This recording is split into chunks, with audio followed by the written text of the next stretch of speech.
Oh, they're not even tears. They're like powdered. A cup of hot chocolate with friends can't soothe it. The passage of time hasn't healed it. Every day, Sherry thinks about that night. Memories come in fragments. The nightmarish puzzle that still haunts her 15 months later. Bringing it up now just makes me realize, like, it's not something that I can just get over. We are not showing her face. Sherry is a rape victim.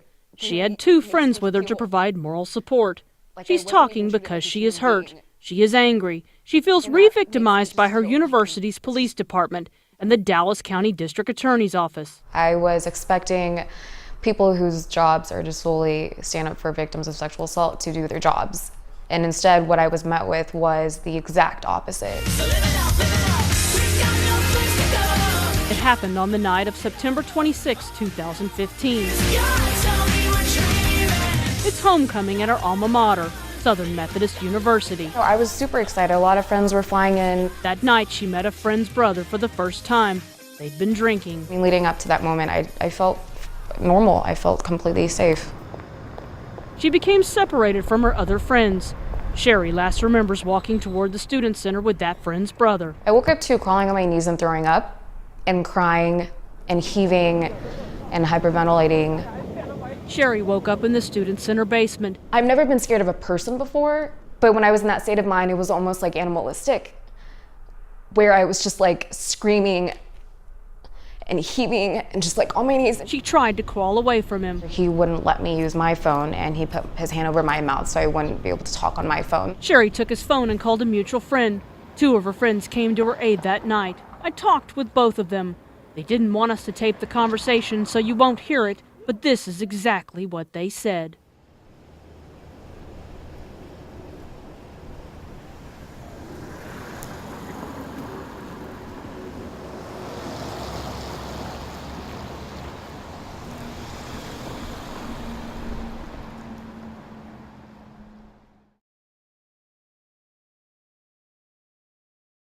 I didn't know what happened.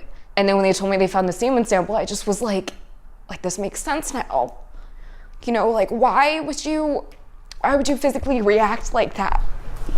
Sherry was bruised on her knees and arms. Hospital records show she had vaginal bleeding. The friends have no doubt Sherry was raped. Initially, Sherry didn't give police his name, but she soon did and told police her story. She wanted him prosecuted. I don't think you can consent when you're crawling and crying and throwing up. She was devastated last May when prosecutors told her in an email that a grand jury had declined to indict her attacker. Prosecutors claimed they'd mailed a notice of the grand jury hearing, a notification she never got. She was willing to testify. Her friend Christy Motley, a Dallas attorney, went to a meeting with her at the DA's office. I had asked her to have a copy of the letter to see if the address was correct on it, and she stood up. No, you may not have a copy of that letter. You need to get out. You need to get out now. It became so upsetting. I actually came to tears because of their treatment of Sherry. Sherry feels what far too many rape victims end up feeling, blamed for their own rape. They feel invalidated, and they oftentimes regret the decision for going forth in the first place. Trying to get answers, Sherry filed an open records request with SMU. SMU appealed to the Attorney General. SMU argued, according to the AG, that the information at issue would harm the, quote, privacy interest of the suspect. The AG rejected that claim, but agreed the university could withhold the documents since it did not result in a conviction or deferred adjudication. This is not the behavior of organizations who are looking to protect this witness and advocate on her behalf. This is the behavior of organizations who are looking to hide something, to protect themselves, to protect a university in this town, and frankly, to protect a rapist. And that's unacceptable in my mind. In September, Sherry received a heavily redacted one-page police report. Nothing else. SMU even redacted her name. So you give me a sheet of paper that has no information on it whatsoever, then why bother? Like, I don't understand. Teddy. For weeks after the attack, Yeah, come here. Sherry was afraid to leave the house. Hi. She had panic attacks. Hi. Still has panic attacks. She goes to counseling weekly at the Rape Crisis Center. I also felt like I didn't deserve to be out and, happy.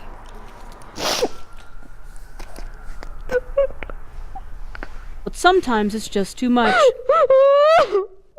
Listen to the sounds of a woman who more than a year later is still racked with so much pain. It really makes me feel like I wasn't even treated like a human being. That like just completely breaks me. Like it just makes me feel so defeated. Tanya Iser, Channel 8 News.